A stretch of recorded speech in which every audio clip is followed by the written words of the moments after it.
Hey everybody, this is Ashton and Jordan from Show Me Vegas. Our last trip to Las Vegas marked the 10th anniversary of us traveling to Las Vegas together. And a lot has changed in that time. The Riviera will close its doors for good. The christening of the world's tallest observation wheel. The Monte Carlo officially becomes the Park MGM. Another iconic resort in Las Vegas is seeing its final days. The commissioner, Roger Goodell, with Mark Davis in tow, came out to make the announcement. The Vegas Golden Knights have made NHL history. For the first time in more than a decade, a new hotel casino is opening up. We've made nearly 30 visits to Las Vegas together, Started a YouTube channel, and learned a lot about traveling to Las Vegas, where to stay, what to do, and what not to do. So in this video, we're going to go over what's different in Las Vegas, what's changed in the 10 years we've been traveling there, and even just since the pandemic. So we're going to share with you what we've learned in that time. So maybe you don't make some of the same mistakes we've made in our travels. Whether you're a Vegas newbie or a Vegas veteran. And if you stick around till the end of this video, we're going to share with you some channel updates. Hey, this YouTube hobby of ours became a lot more than a hobby, and it became a lot bigger than we thought it was going to be. And in that time, we've had some growing pains. But if you stick around till the end of this video, we'll share with you where the channel's going in the future and where we see it going from here.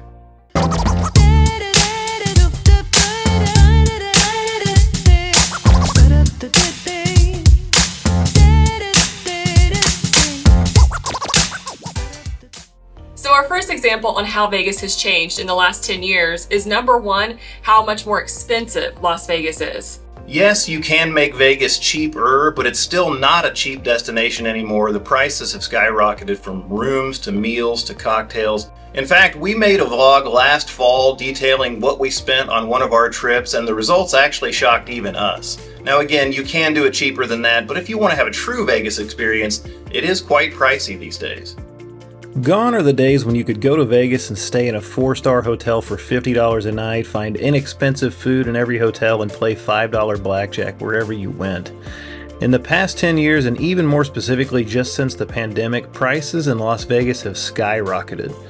Everything from cab rides to menu prices to hotel room rates in Vegas have vastly outpaced inflation over the last 10 years.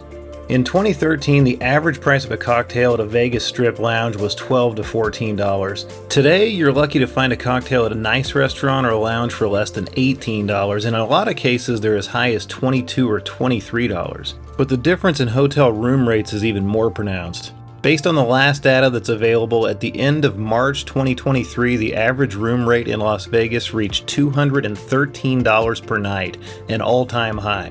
10 years earlier, in 2013, the average daily room rate in Las Vegas was $111 per night, and considering the resort fees have risen even faster than room rates, the cost of a Las Vegas hotel room has more than doubled in the last 10 years. Even if you don't have to pay those room rates because you're getting comped, you're definitely working harder than ever and gambling more than ever to get those comps.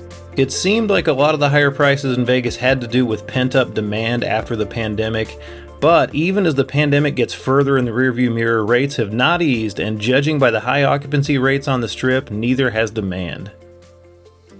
So one thing we've learned as prices continue to go up in Las Vegas is first off, have a plan. It doesn't have to be a budget, but be familiar with the places you intend to go, research the restaurants ahead of time, and know what's on the menu so there's no sticker shock when you show up. Number two is actually going to be looking for discounts. We play My Vegas, and we have for several years. They do still have discounts all over Las Vegas, whether it be room rates, 2-for-1 cocktails, buffets, all of that. You can also find cheap eats all up and down the Strip if you're willing to do the research. Check YouTube for videos on cheap eats and you'll find tons of options.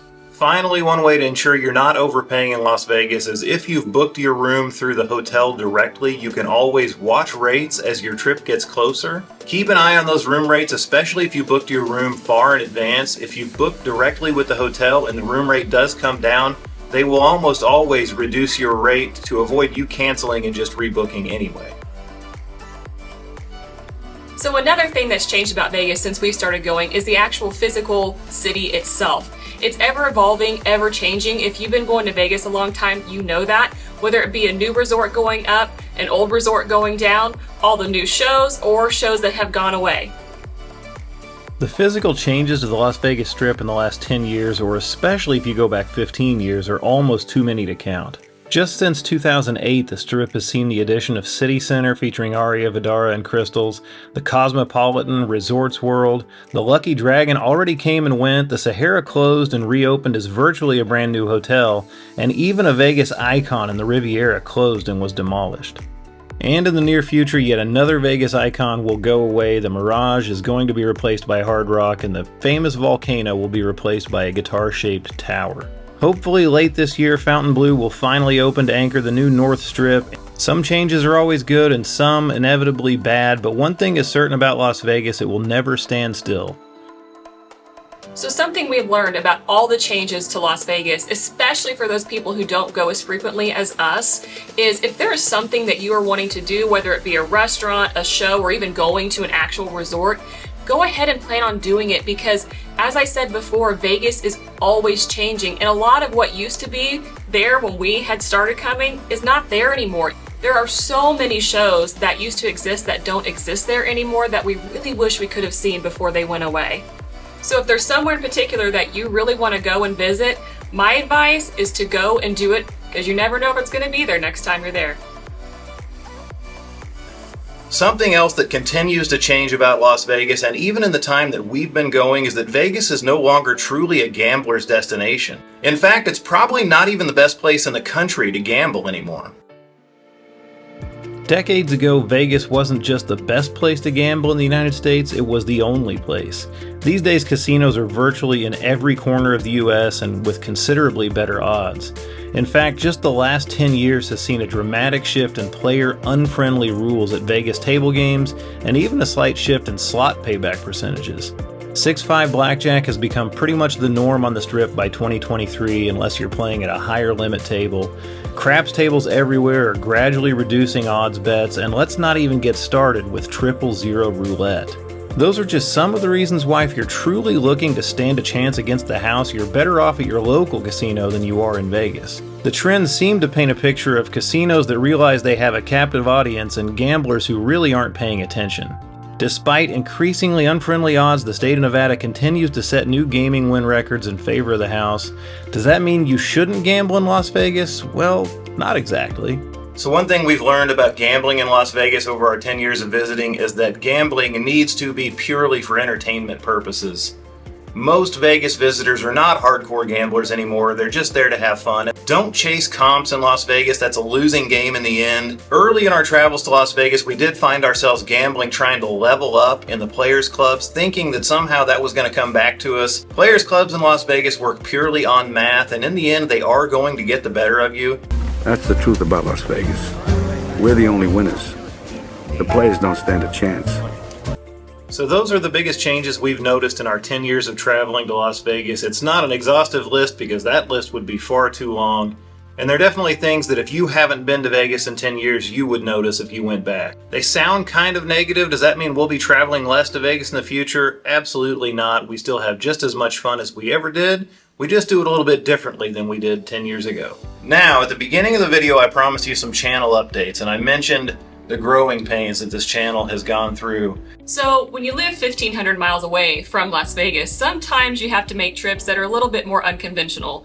And our next trip is actually not going to be including me, but just Jordan going solo. Next week, starting on July 17th, I'm going to Las Vegas solo to produce content. Please watch those videos. I know I'm not as pretty to look at, and maybe I'm not as interesting, but there's going to be some great content that comes out of that, including a couple of live streams. On the 17th, July 17th, Monday night, I'm going to be live streaming on the Strip. I'm going to have a special guest who has also co-piloted a live stream with me before.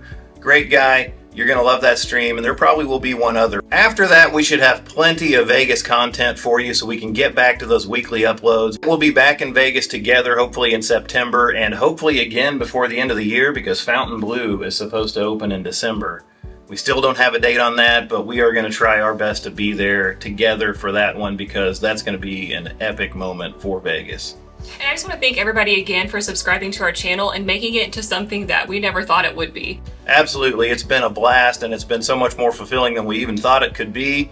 If you're not subscribed, please do hit that subscribe button and turn on that notification bell so you don't miss our videos in the future. Also, as always, hit that thumbs up button. That helps us grow, And we have a goal of 20,000 subscribers by the end of the year. We're easily on pace for that, and we want to blow that out of the water and do that by, like, say, October instead. That'd be awesome. You can help by hitting that subscribe button if you're not subscribed already.